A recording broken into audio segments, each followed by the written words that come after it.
Hey, New Hope family, it's Pastor Matt with your devotional thought for today.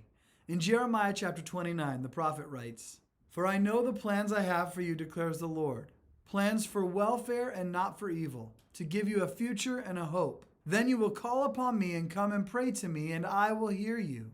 You will seek me and find me when you seek me with all your heart." Now, in Jeremiah chapter 29, it indicates that this is a statement made from the Lord through Jeremiah to the nation of Israel while they are still in Babylonian captivity and under the reign of Nebuchadnezzar.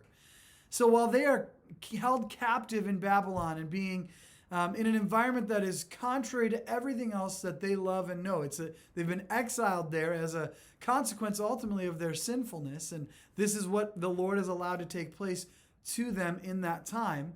And yet, this word comes through the prophet Jeremiah to the nation of Israel while they are there. In fact, the Lord tells them to build houses while they're there and to continue to multiply and grow, not to abstain from having kids while they're there, but instead, while they're in Babylon, to keep doing those things. And he continues on and says specifically that this will only be 70 years long. And then at that time, the Lord will accomplish these things. And that's why he says, "For I know the plans I have for you, declares the Lord. Plans for welfare and not for evil, to give you a future and a hope." So while they're in captivity, while they're being held against their will in this other place, this promise comes to them. This assured hope comes before them that the Lord himself has plans for his own people.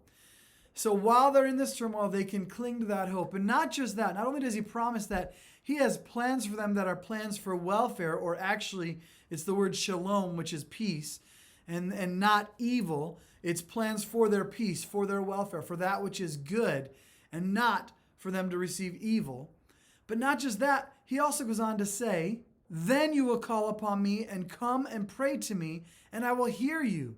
You will seek me and find me when you seek me with all your heart." So not only does the Lord promise that he has good plans for them, not only does he proclaim that to these people while they are captive in Babylon, but he also tells them that they will seek him and they will find him, that they will call upon his name and he will hear them. He will listen. He will respond to their calls.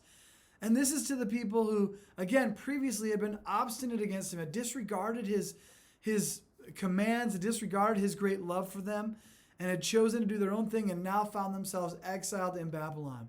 So for us, brothers and sisters, who were previously not amongst the people of God, we too were separated from him and had found ourselves maybe even at times now in recognizing we have been exiled for a time. We are on this earth. We are living as exiles here on this earth. But ultimately, our home is heaven. Our home is in glory in the presence of our God with him.